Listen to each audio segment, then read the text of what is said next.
he basically cherry picks all the guys. Yeah. And he leaves the girls out right in front of the girls as though they shouldn't come for some reason. You're not But real no, fighters. but like no reason is given at all. And it's a little Other than his inherent sexism.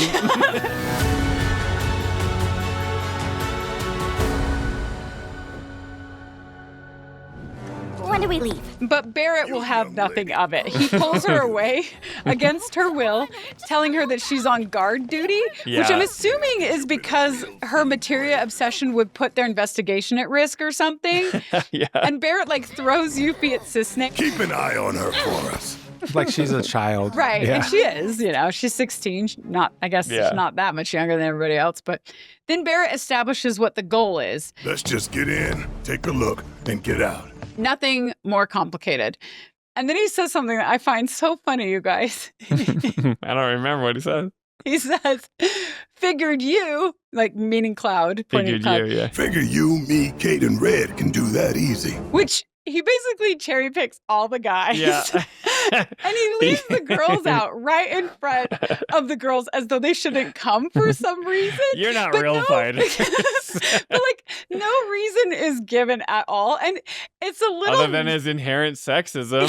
But he's not sexist. That's the funny thing about it. It's like, did the developers not think this through? Like maybe they should give a better reason because it makes anyway. So it's a little weird also that a character like Tifa wouldn't protest if she doesn't see any reason to stay behind. So it makes me laugh. Well, I don't think she'd protest. When has Tifa ever protested anything? She protested something one time. That's my point. Yeah. Her version of protesting is like, but like that's kind of a protest for Tifa. Yeah, but and then no one would hear her because she's like, I mean, this comes across as like the typical thing we've seen in this game Tifa where hater. they just needed some kind of a plot mechanic to split the party. that's exactly what happened. yes, So, okay. it is. Yeah. You're totally right, Ernest. So it makes me laugh because it could almost make Barret look as though he doesn't want any girls to come along, which we know is not true, the case, but- right? Well, if we had Zach in the party, I could understand. If you're like a 10th wave feminist, you're hating on Barret right now. I'm Right. not that, so it's fine. But it seems pretty clear to me that, like Ernest said, the developer's whole point of this moment, as we see later,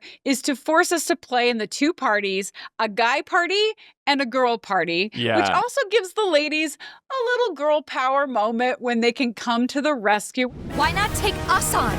We'll go easy on you. Promise. which I know some girls really appreciate, and that's all fine and good. I don't really care how they split up the party, even if it's down gender lines. I think Sure. that offering a more justified story reason right here might have been a better play, though. Right. Because we want something that doesn't feel random at best or deliberately sexist at worst. Right. It's a game, so whatever. Yeah. It's like you want to go have this moment. But like if we read into it too much, then we could be like, okay, Barret is kind of like just He hates women. He just wants a boys only club, which isn't true, right? But then also they're trying to do this cheeky girl moment that we have later, right? So it's like it takes us out of the experience every time, right? Right. It's okay. It's a game. They're just having fun. Whatever. Yeah, to be fair, they have split the party many different ways Yes, along yeah. the way, right? So this is just Right. yet another iteration of how they're going to split the party. But did we ever think about those times when they split the party? Like, No. oh, like It's only really obvious here that it's like that's why I'm saying it's not so great. he cherry picks all the Yeah. dudes. Right. So, Figure you, me, Cait, and Red can do that easy. which is hilarious. I hadn't even considered it until you brought it up right now. Right. Okay. But yeah, you're right. That's exactly what, but that's what I'm saying. Like, I wasn't taken out of it. Okay. I noticed it right away. You weren't taken out of it. Okay. No, but like, you're right. The payoff later is worth it from the split. Yeah. Yeah, for some. Yeah. I know what they're doing. But there are easy ways to fix this kind of a thing, right? Like give the girls a reason to stay back, right? Like maybe even make it more obvious that Yuffie is planning to cause trouble or she's going to be trouble at the reactor because she's so obsessed with the materia. And so Tifa and Aerith have to stay behind with her and make sure she doesn't do something stupid. Or like have them recommend the boys go take care of it. Like, right. They could recommend it. oh, like we're going to go take care of Yuffie. Cisne, come with us. Go see what's happening or whatever. Rather than Barret being like, you, and you. Go with me. Like, do you know, in The Office, there's the episode of Phyllis's wedding where, like, the photographer is trying to get Michael Scott out of the family pictures because he keeps coming in the pictures. And so he has everybody get out of the picture, and then he cherry picks every single person except Michael Scott. And they all go in. Okay, for this next one, everybody hop out. Just Phyllis and Dad. Actually, let's bring Mom back in and the sisters. And you and you and you. It's like that, like, you know. I thought you were talking about the part of the office when they're trying to lose weight, and he's like, "I'm going to pick them at random." Phyllis, Stanley, Kevin. That's another perfect example. Phyllis, Stanley, Kevin. Because they're the ones that are overweight and they're trying to lose weight. I'm sorry. Anyway, I'm going to randomly select 3 names, and these 3 people will get liposuction. Stanley, Phyllis, Kevin, and you will be responsible for your own medical bills. That's another perfect example. It could have gone many different ways, right? But I think this one, I mean, it could have been literally been like, okay, everybody gets a number, we're throwing some dice, right? And it just happens. It just happens to end up that way. It just happens to end up that way. Just something else. I might even be cool with like Barret trying to throw some old-fashioned chivalry into the moment and like wanting the girls to be safe or get some rest or something, you know, just out of like kindness for everyone or something.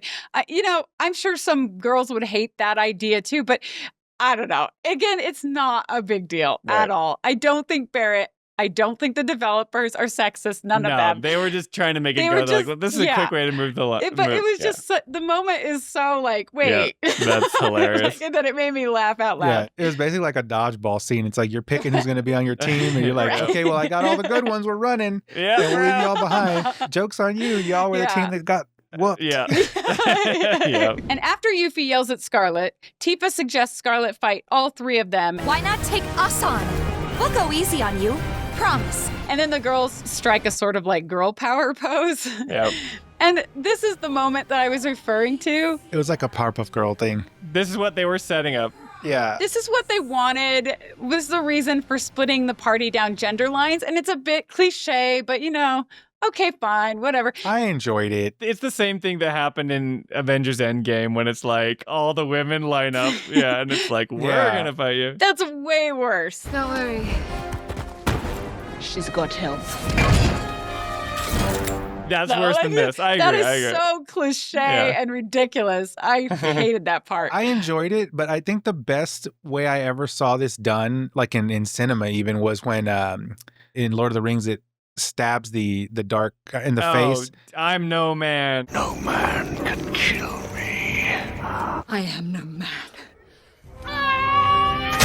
Yeah, that was actually the best. Yeah, that was the best I've ever seen it done. Yeah, I can't remember that part. I need to watch those movies again. I just don't have 20 hours to spare to do that. Exactly. But I like the way they set this up and like got the fight go. It was good. It was good. Yeah, that's fine. And it's like kind of like woman versus women, right? Like that's kind of a nice thing about it, because I think a lot of times they make it kind of the battle of the sexes, where it's like we women are going to kick that guy's butt. You know, it's kind of nice that it's women kicking a woman's butt. Yeah. And I'll say, like, if they want to give the girls like this moment where they like save the guys, you know, that's fine. Yeah, I don't have a problem with that. To be honest, I don't think it's mandatory though, because I think that the value of each girl's fighting skills that they bring to the table is not really in dispute. It's pretty obvious just throughout the game on its own. But I think, honestly, I think nowadays creative directors feel like they have to kind of give female characters their own moment to shine, which again, I don't hate it.